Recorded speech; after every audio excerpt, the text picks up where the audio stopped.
Damai sejahtera Allah yang melampaui segala akal, itulah yang memelihara hati dan pikiran saudara-saudara di dalam Kristus Yesus Tuhan kita. Amin. Baik Bapak Ibu, saudara sekalian, kita akan mendengarkan firman Tuhan pada minggu hari ini, yaitu dari kitab Mazmur pasal 48 ayat yang pertama hingga ayat yang ke-15. Demikian dikatakan. Nyanyian Mazmur Bani Korah.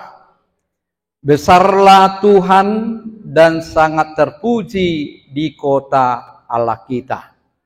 Gunungnya yang kudus, yang menjulang permai, adalah kegirangan bagi seluruh bumi. Gunung Sion itu jauh di sebelah utara, kota Raja besar. Dalam puri-purinya Allah memperkenalkan dirinya sebagai benteng. Sebab lihat, raja-raja datang berkumpul, mereka bersama-sama berjalan maju. Demi mereka melihatnya, mereka tercengang-cengang, terkejut, lalu lari kebingungan. Kegentaran menimpa mereka di sana. Mereka kesakitan seperti perempuan yang hendak melahirkan. Dengan angin timur engkau memecahkan kapal-kapal Tarsis, seperti yang telah kita dengar. Demikianlah juga kita lihat di kota Tuhan semesta alam, di kota Allah kita. Allah menegakkan untuk selama-lamanya. Kami mengingat, ya Allah, kasih setiamu di dalam bait-Mu. Seperti namamu, ya Allah, demikian kemasyuranmu sampai ke ujung bumi. Tangan kananmu penuh dengan keadilan. Biarlah gunung Sion bersukacita, biarlah anak-anak perempuan Yehuda bersorak-sorak oleh karena penghukumanmu.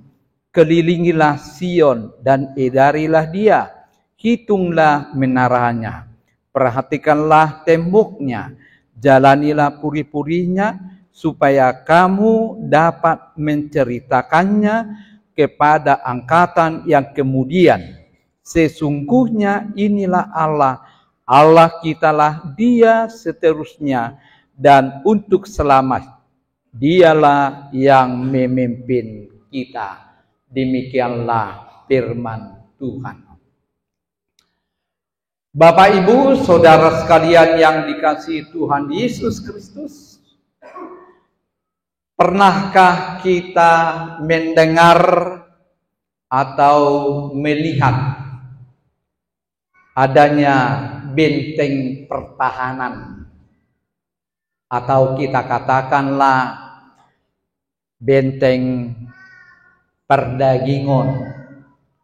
Misalnya dalam hal bertinju,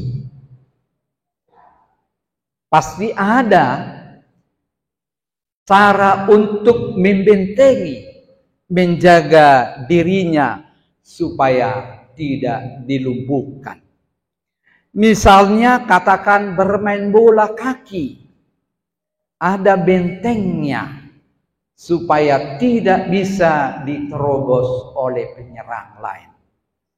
Misalnya kita katakan orang sakti, dia memiliki benteng menjaga tubuhnya dari serangan-serangan orang lain. Dan demikian juga di dalam negara ada namanya benteng pertahanan. Nah, saudara-saudara, benteng adalah tempat pertahanan agar tidak bisa ditembus oleh musuh. Dalam perjanjian lama dan perjanjian baru, tidak ada benteng dalam kota-kota kecil. Hanya kota-kota besar yang ditempati seorang raja, itulah yang memiliki benteng atau tembok agar tidak mudah untuk diserang musuh. Nah, saudara-saudara, dalam peristiwa di dalam Alkitab, Musa pernah menyuruh 10 orang pengintai kota untuk melihat kekuatan dari musuhnya, karena mereka akan menyerang kota Kanaan. Oleh karena itu, supaya tidak gegabah, disuruhnyalah 10 orang pengintai. Bagaimana kekuatannya, bagaimana kelemahannya, bagaimana alat-alat perangnya, dan lain sebagainya.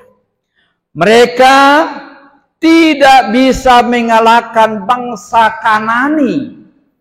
Karena apa? Karena penduduk Kanani telah membuat benteng, tembok yang kuat, sehingga tidak bisa mereka masuki. Selain dari itu, mereka juga memiliki persenjataan yang cukup. Bapak Ibu Saudara sekalian, sekalipun bangsa-bangsa di dunia memiliki benteng pertahanan, namun satu saat tetap juga hancur. Kita lihat Israel di zaman Daud dan di zaman Salomo. Mereka adalah mendirikan benteng dan kota yang kuat. Mereka disegani oleh bangsa-bangsa lain. Tetapi pada akhirnya benteng itu dapat dihancurkan. Demikian juga ketika masa Raja Asyur, Babel, dan Persia, yang disebut-sebut sebagai negara adikuasa, negara yang superpower, tapi dengan bentengnya yang kuat, saat ini tidak ada lagi.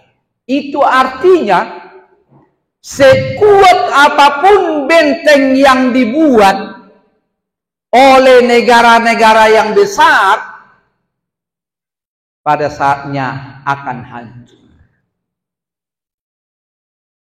Tidak heran bagi Israel di zaman Nabi Daud juga sering mengandalkan kekuatan benteng bangsa-bangsa. Mereka berteman kepada bangsa yang lain. Mereka cenderung ikut dengan bangsa dan kekuatan yang lain. Walaupun Tuhan sudah mengingatkan, jangan pernah berkoalisi dan mengandalkan kekuatan manusia dan kekuatan bangsa-bangsa. Hasilnya kesia-siaan. Mereka menjadi bangsa yang terbuang. Mereka menjadi bangsa yang tertawan oleh bangsa lain. Itulah Bapak Ibu Saudara sekalian. Nah, oleh karena itu pemazmur pada hari ini memperkenalkan kepada kita benteng yang sangat kuat. Siapakah itu?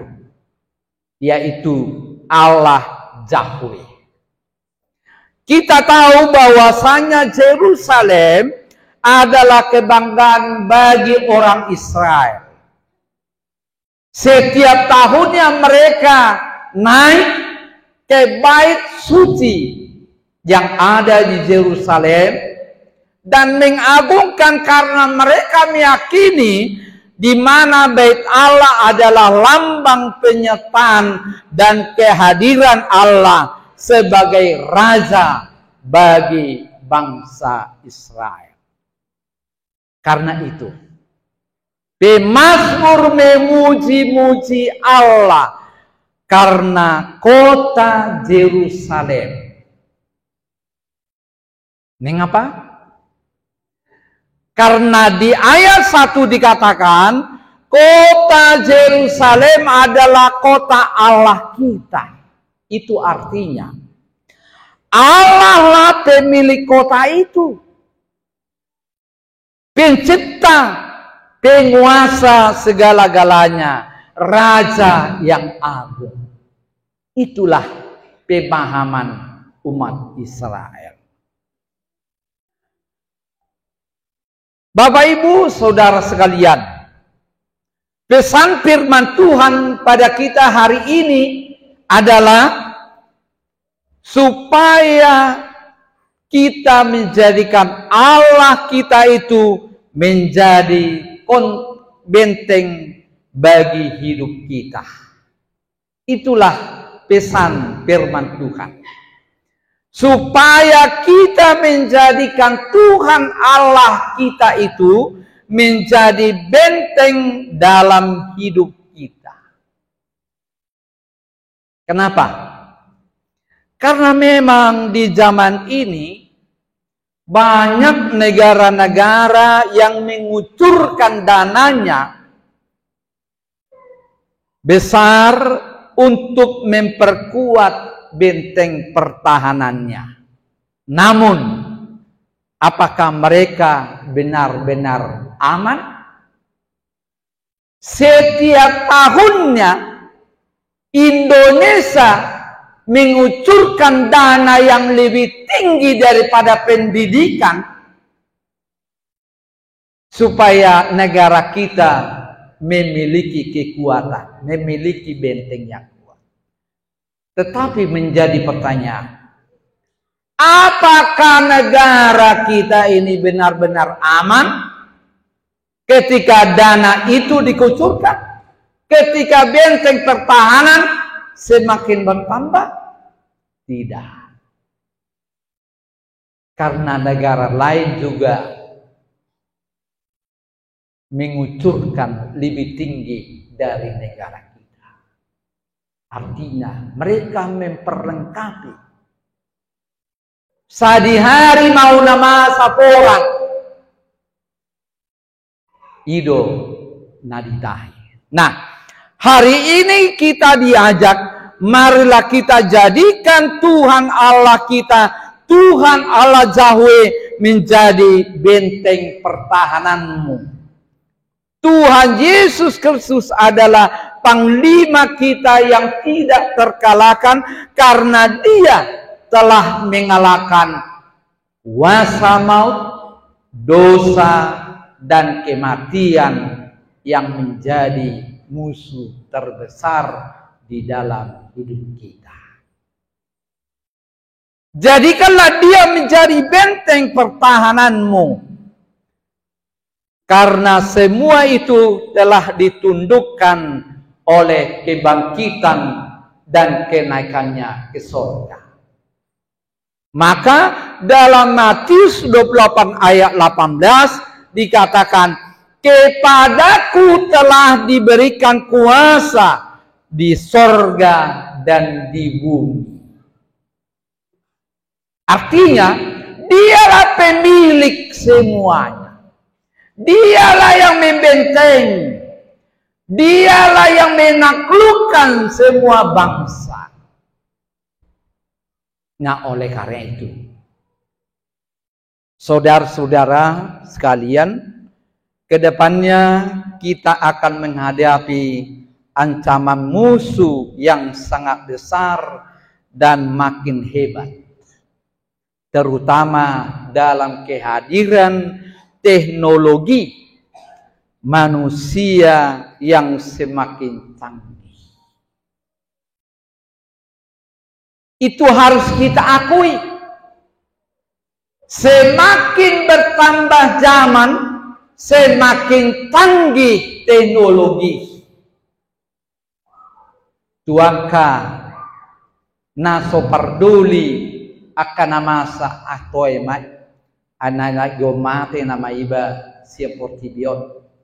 tetapi dunia akan menawarkan itu.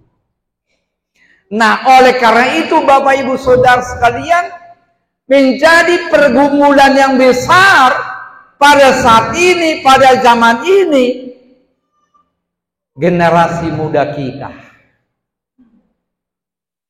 bahwasanya sudah banyak diperbudak oleh teknologi yang ada.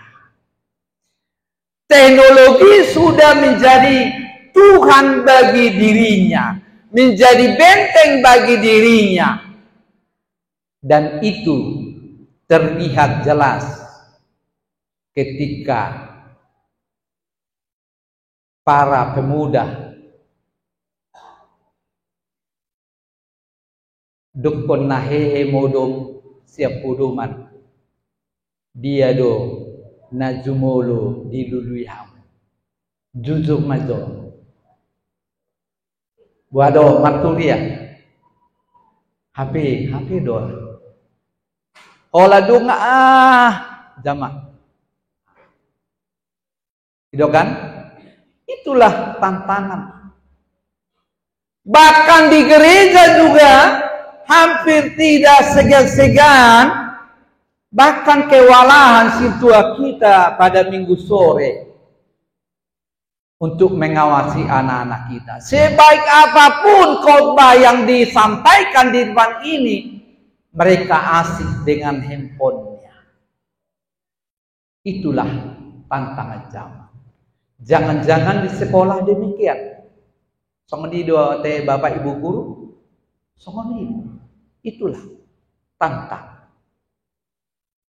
Jadi bapak ibu saudara sekalian, makanya saya katakan ke depan kita akan menghadapi ancaman musuh yang sangat besar, gencar. Belum lagi masalah etika moral anak-anak. Berpengaruh deh. Molo saya holang lohok mata niba tu smartphone mengalusi hatape rutus-rutus narasi. Alap jobo songonon sapu jo jabutai ngapitor kita doro di mulut. Itulah pengaruhnya. Nah, oleh karena itu firman Tuhan mengatakan kepada kita, jadikanlah Tuhan Allah di dalam Yesus Kristus menjadi benteng kehidupan, menjadi kekuatan. Record do teknologi record do smartphone record. Alai molo parzolo do tabai di mana gabe benteng pertahanan marang songon dia pe kita do mengerajai teknologi. Molo so binuan handphone ni ba wala bua molo pas smart minggu ade. Susah kita pitor moru umurta molo so tabuan nuaing banyak so tabuka apalah ditikion.